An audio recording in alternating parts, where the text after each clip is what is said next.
आमचा संगमनेरचा 16 लोकांचा एक ग्रुप आहे. संगमनेरमध्येच कुणाच्या तरी ओळखीने त्यांनी पर्णकोटी आम्हाला रेफर केलं होतं. त्या हिशोबाने आम्ही जुलैमध्ये बुक केलं.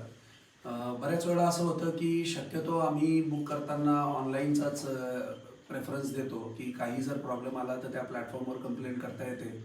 त्यामुळे हे डायरेक्ट बुकिंग करताना आम्ही थोडेसे आधी साशंक होतो. परंतु जेव्हा आपण त्या रिसॉर्टकडे आलो, म्हणजे त्याचं लोकेशन सापडायला अतिशय सोपं आहे. कुठेही आडवळणं वगैरे काही नाही, अतिशय सोपं. आणि आल्या आल्या रिसॉर्टच्या एंट्रीपासूनच आल्यानंतर त्या रिसॉर्टचं एक वेगळेपण जाणवतं. अतिशय प्रोफेशनली मेंटेन केलेलं हे रिसॉर्ट. आणि 16 लोक आम्ही इथनं आल्यानंतर, म्हणजे मध्ये आमचा थोडासा प्लॅन असा होता की बाहेर कुठेतरी फिरून यायचं किंवा काही नाही, परंतु या रिसॉर्टमधनं पाय काढायची इच्छाच होत नाही. अतिशय चांगल्या पद्धतीने एन्जॉय केलं. स्विमिंग पूल असेल, अतिशय नीटनेटक्या आणि मेंटेन केलेल्या रूम असतील, हवेशीर सगळं. सगळ्यात पहिल्यांदा कुठल्याही रिसॉर्टमध्ये जेव्हा तुम्ही जाता, त्या रिसॉर्टची क्वालिटी, तुम्हाला बाथरूम कशा पद्धतीने मेंटेन केलेलं आहे हे जर तुम्ही पाहिलं तर तुम्हाला त्या सगळ्या रिसॉर्टची क्वालिटी तिथं लक्षात येते.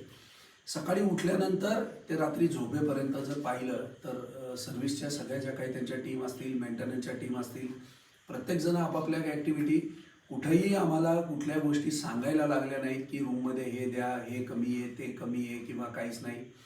ज्या काही फूड असेल, फूड तर अतिशय जबरदस्त. शेफ नवनाथ म्हणून जे आहे, त्यांनी फार चांगल्या पद्धतीने केलेलं होतं. राम आणि त्यांची सर्व्हिसची जी काही टीम होती ती अतिशय तत्पर होतं. सकाळी उठल्यापासून ते रात्री 12 जरी वाजलेले असले तरी त्यांच्या चेहऱ्यावरचं स्मितहास्य हे अजिबात ढळलेलं नाही आहे.